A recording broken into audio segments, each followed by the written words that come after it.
The majority of Victorians live around in the catchments around Port Phillip Bay, so it's of absolute importance from a social point of view as well as its ecological sort of values. It's quite unique in the Southern Hemisphere if you want to have a look at in the sense that it's a semi-enclosed waterway. The wider community in general haven't really considered the implications of climate change for the bay, but the one obvious feature, though, is when beaches start eroding. And so that's where the citizen science comes in. We need to actually get people involved in measuring and recording and then looking at the data and then talk about that amongst their friends. When they can actually start to see the genuine, tangible connection to their life, then that's when people take action.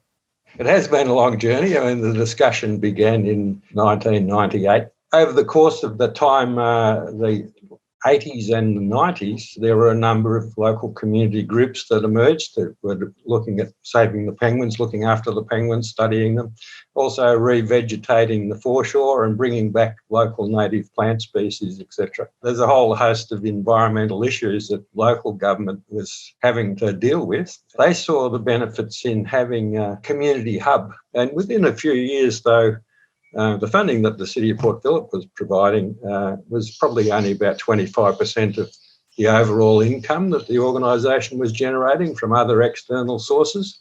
So there were benefits to the local community and wider community. So it was a good partnership, a community and government partnership. Even though the EcoCentre is an environment organisation, that's what people would picture us as.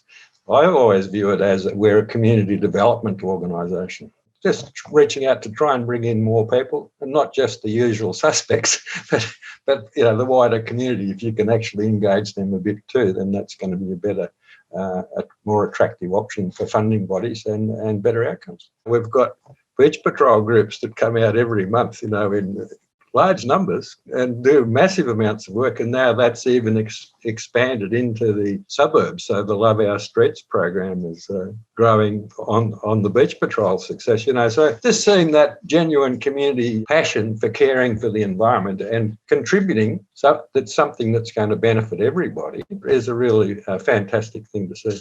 There has been discussion for quite some time about a redevelopment of the EcoCentre building, and that's something that's been ongoing for about 6 years or so, and it's fairly well down the track. It's simply a question of the funding. The Baykeeper program is associated with the Waterkeepers Alliance, which is an international organisation that provides advocacy, action and education to protect waterways around the world. And we're having discussions, sort of meetings online with other groups within Australia that at the moment who have got interest in looking after particular waterways. So it's all needing careful strategic management, but we'll continue to try and connect people with nature in the hope that they'll appreciate it more and advocate to their political masters that they should be investing more in it too.